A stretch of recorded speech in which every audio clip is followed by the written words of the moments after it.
O, panoorin natin to Frontline Pilipinas Ang sabi si Mayor Leni Robredo, muugong na kakandidato para sa 2028 election. Panoorin natin President Sara Duterte, lumutang ngayon ang pangalan ni dating Vice President Leni Robredo na pwede raw tumakbong muli. Kabilang sa nagbanggit niyan ay si Senator Erwin Tulfo, habang si Undersecretary Claire Castro nag-press con kanina ng naka-pink. Nasa frontline ng balitang niya, si Maricel Halili. Agaw pansin ang pink outfit ni Palace Press Officer Undersecretary Claire Castro sa press briefing kanina. Kasunod yan ang deklarasyong tatakbo sa Pangulo si Vice President Sara Duterte sa 2028 elections. Kaya naman tanong ng isang reporter, may meaning ba yan? Nililigawan na nga ba ng Administrasyong Marcos ang dati nitong kalaban sa pagkapresidente na si dating Vice President at ngayon nagaset si Mayor Leni Robredo para sa 2028 elections? Sagot ni Castro, ito naman, nagsuot lang ako ng pink pero naagad mali siya. Ito naman, nagsuot lang ako ng tawang demonyo. Wala po. Ang kulay na sinuot ko ngayon ay wala pong kaugnayan sa anumang politika. Wala pong anumang update kung nililigawan ng sino man. kung matatandaan, pink ang naging kulay ni Robredo nung tumakbo siya sa pagkapangulo ng 2022 elections. Una nang sinabi ng palasyo na hindi pa napag-uusapan kung makikipagtandem ang Administrasyong Marcos sa oposisyon. Wala pa po sa isipan ng Pangulo at ng administrasyon na ito ang patungkol sa pamumulitika o humanap ng sino mang kandidato para sa 2028. Pero ayon kay Castro, pupunta sa Naga City si Pangulong Marcos para sa Oplan kontra Baha. Totoo po, nabibisita po siya at makakasama niya po ang Mayor Leni Robredo ng Naga City sa February 21. Nang tanungin kung may iba pang agenda kasunod ng usapang Baha. Yan ang abangan niyo. Yan lang po ang binigay na impormasyon. Kung ano pang pag-uusapan nila, abangan na lang po natin. Muling umugong ang pangalan ni Robredo para sa 2028 elections matapos ang deklarasyon ni VP Sara. Una nang nagbigay ng suporta si mamamayang Liberal Representative Laila De Lima at aktres na si Nadine Lustre kay Robredo. Ang Sabi ng mukha ni tingnan natin. Tingnan yung mukha ni Sabaw. Naku. Ilang taon na ba ito? 80? Grabe ng mukha ni Saba. De Lima at aktres na si Nadine Lustre kay Robredo. Ang tanong, sino naman ang magiging vice ni Robredo sakaling tumakbo siya ulit? Ayan ang katabi niya, si Trilling. Trilling, Vice President, takbo ka. Diba si Leni Mercado? Leni Robredo, President. Si Trilling naman, yung tahol ng tahol, Vice President, di ba? Trilling, ikaw na, mag-apply ka. Sa pagkapangulo, isa sa mga lumulutang ang pangalan ni Senador Erwin Tulfo. Nakakatama po ng puso pero I don't have plans Mungkahi ni Tulfo, dapat tumakbo sa mas mataas si Robredo. Dapat Leni Robredo siguro at saka yung mga samahan niya sa liberal. Kami pa dyan, tignan muna nila. You can say that categorically that you have no plans of running for VP or president even if may calls, sir. What if magkaroon ng calls for you? Clamor, marami pa dyan, tignan muna nila. Siguro pag wala na, wala ng tao sa mundo, ako na lang at saka si Madam Leni, tsaka papayag. Bobo talaga to, no? Walang tao. Sino boboto? Bobo sumagot tong kupal talaga tong Erwin nito. Paano boboto? Wala ng tao, kayong dalawa na lang. Isa pang kupal to. Tigas ng mukhang sumagot.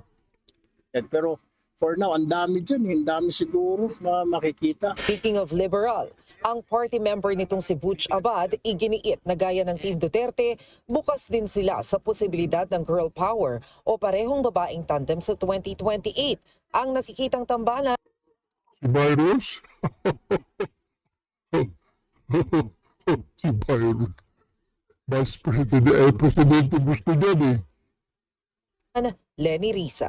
Bakit hindi? Dahil si Senator Risa naman kung titignan mo yung kanyang performance sa Senado napakagaling naman siyang bilang isang policy maker. Kaya meron din kakayahang mamuno si Senator Risa. Nagbabalita mula sa Frontline, Maricel Halili, News 5.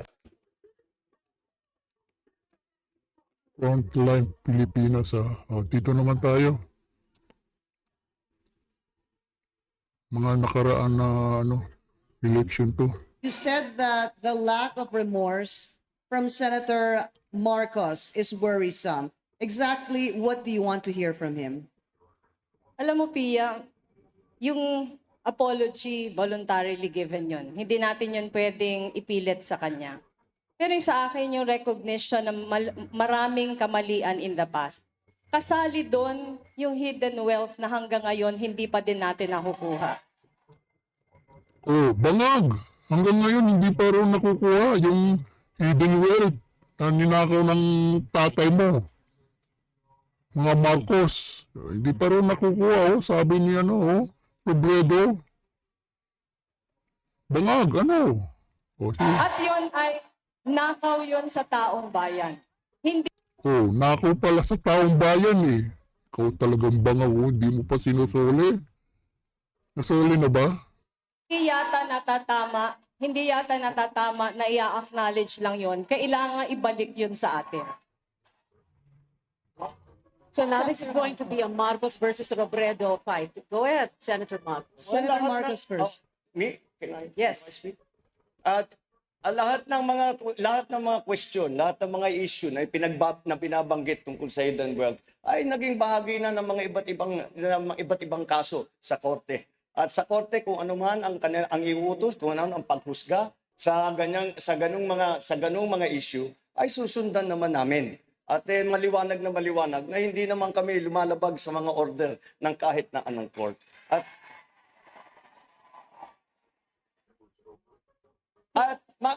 isa pa ang nais kong idagdag. Kaya sinasabi, babalik ko daw kung ano-ano. I cannot give what I do not have. I do not have control. I do not have any knowledge of any of the things. Once again, let me repeat, I cannot give what I do not have. Mamaya pakikita ko sa iyo sabi ni Robredo. Sinungaling ka. Bangag, sinungaling ka. Sabi po kasi ni Senator Marcos, kung meron daw pong judgment ang court, susundin. Pero meron pong dalawang judgments, yung US court saka yung Singapore court, na ino-orderan po silang ibalik na nanakaw na yaman. Hanggang ngayon po hindi pa din sinusunod. Oh, meron na pala order, hindi pa sinusuli. Bangag! Anak ka ng sinungaling ka talaga Magnanakaw daw kayo Senator Marcos. Siguro maliwanag na tayo talaga ay nasa gitna ng kampanya. Dahil siguro naman, abogado po. Wala, bulol-bulol na si Bangag. Bata pa siya dito. Si Congresswoman Robredo, sigurado kung alam naman niya, hindi ang pamilya ko humahad lang sa pagbayad ng compensation sa human rights claimants. Ang humahad lang po dyan, ang kaso niyan, ay nasa gitna ng human rights claimants at saka ng gobyerno na pinangungunahan ng Liberal Party. Kaya ang Liberal Party ang humahad lang sa pagbayad ng human rights compensation. Congressman Robredo. Hindi po yan totoo. Bangag, hindi yan totoo. Sabi niya Robredo, sinungaling ka talaga Bangag ka talaga. In fact, yung ating pong gobyerno, gustong-gusto nang mapabayaran yung ating human rights victims.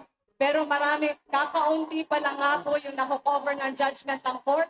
Ang dami pa po nilang natatagong yaman at nakikita po natin yan sa pagbuhay nila ngayon.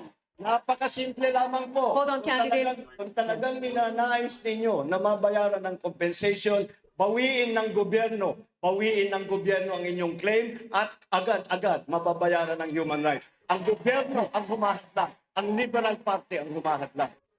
Wala, sinungaling ka, hindi mo pa sinusulit, bangag ka. Ito, dito tayo, ha? Interview naman to ni, Kuya Bunda. Pakinggan mo, ha?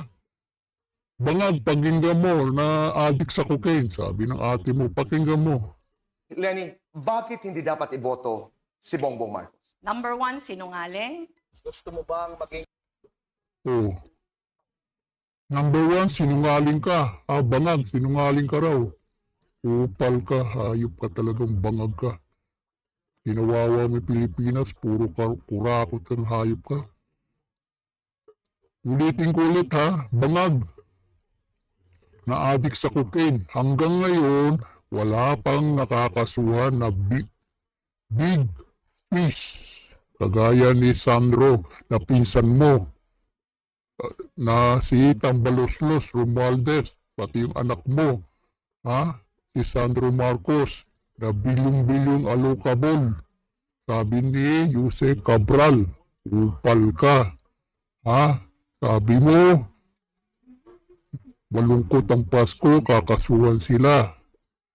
Lumipas ang bagong taon, Chinese New Year, Valentine, wala pang nakakasuhan. Tapos ang sabi pa ni isa pang kupal na Boeing, 60. Congressman, contractor. Sabi niya yung kupal na Boeing niya pati si Lacson, sabi niya, 6360. 60, Congressman na contractor na makurakot. Hanggang ngayon wala pang nakakasuhan, bangag, puro kaldaldal. Yung ICI mo, walang silbi. Upal ka talaga. Hayop kayo talaga. Magnanakaw talaga kayo. Babu!